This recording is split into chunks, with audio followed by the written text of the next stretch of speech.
So today we are going to be doing a change on the Lexmoto Hunter 50, and we're going to be changing the brake pedal because the old one, as you can see, don't know where you can see that, but looks to be pretty bent.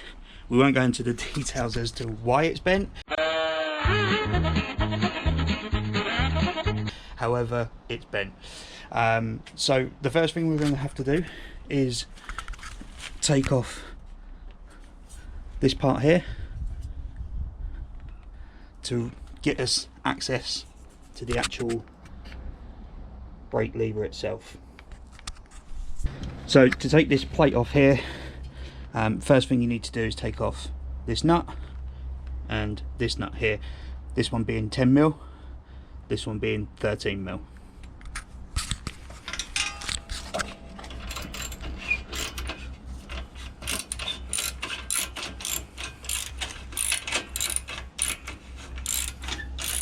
Now, point to note at the back, just realised ourselves, actually there's a nut holding it in on the rear as well, so you need to get a spanner onto that just to stop it from spinning.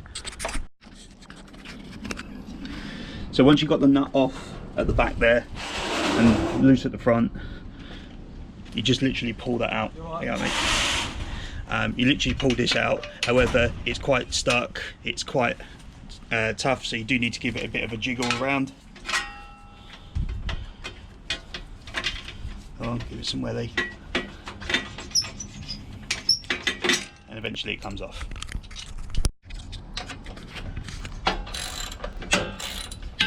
And finally taking off the 10mm nut on the front.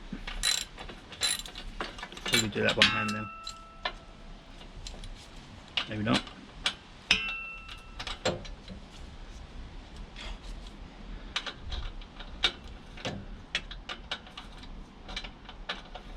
Get both hands on it.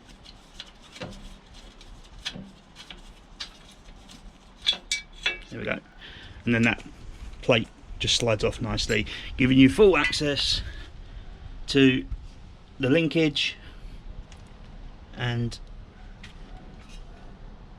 the brake assembly itself, brake lever assembly. So once you remove the front panel, you've got inside there, you can see there's the linkage, where if I move that a bit, you can see where it's joined into the pedal itself. Now you might be able to see that, I don't know whether you can see that at all, but you can see there's a split pin holding it in. So just get some bend the pin around as required, and then just get some pliers and basically pull from the top upwards so that the two end bits come out.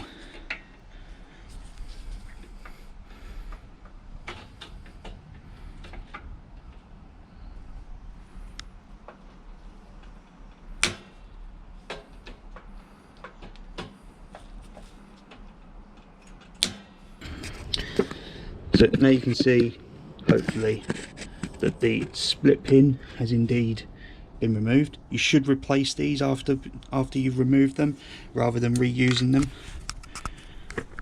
And then coming down, you can see on the brake lever assembly you've actually got a spring attached. A little bit of movement there.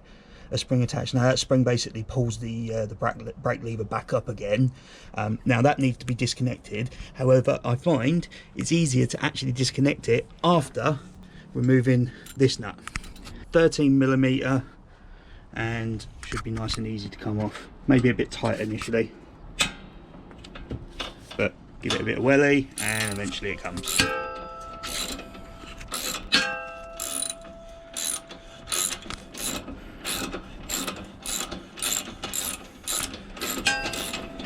This is going to be one of those long ones, isn't it? Oh yeah. Oh, it goes all the way through right to the back.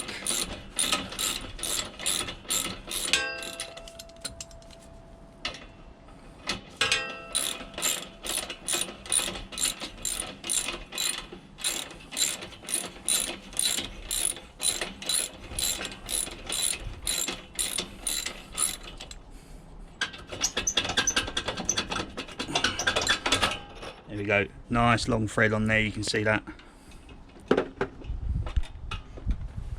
So that's the majority of it all removed now. Ooh. So the next thing to do is to remove that spring and remove it from the actual linkage itself. Interest of being honest, a bit of an oversight when we decided to buy the replacement part. So this is the original lever pedal that came with it, and this is the new one.